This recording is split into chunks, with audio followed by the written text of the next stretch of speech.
Зиме в Коми придет конец. Столбик термометра днем поднимется выше нуля. И снег, наконец, начнет таять. Об этом на пресс-конференции сообщили синоптики. Совместно со спасателями и представителями коммунальной сферы они подвели итог уходящей зиме и поделились прогнозами на весну.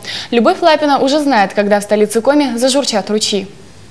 Пресс-конференцию Ольга Козак начинает с поздравления. Я хочу поздравить всех присутствующих с сегодняшним днем.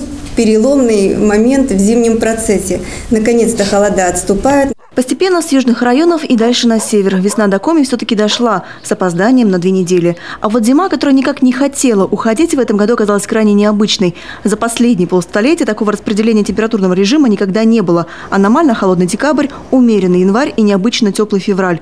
Первый весенний месяц в этом году оказался гораздо холоднее. Вот можно сказать, что второй раз за весь период метеорологических наблюдений – это март.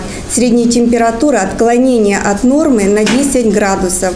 И еще там неделя до конца и может перекрыть все рекорды и войти в историю как самый холодный. Впрочем, несмотря на затяжную зиму, снега в Коми выпало не так уж и много. Высота хоть на 10-15 сантиметров и выше нормы, но структура рыхлая. Отсюда, по прогнозам, и паводок, который не должен выйти за пределы нормы. Это при том, что таяние будет интенсивным.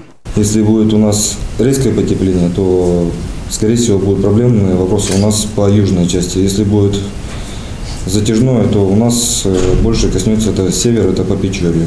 Впрочем, синоптики отмечают, если зима и весна в этом году не сильно радовали, то прогноз на лето очень даже обнадеживающий. Уже с июня температурный режим будет выше климатической нормы. Любовь Лапина, Олег Жуковский, телеканал Юрган.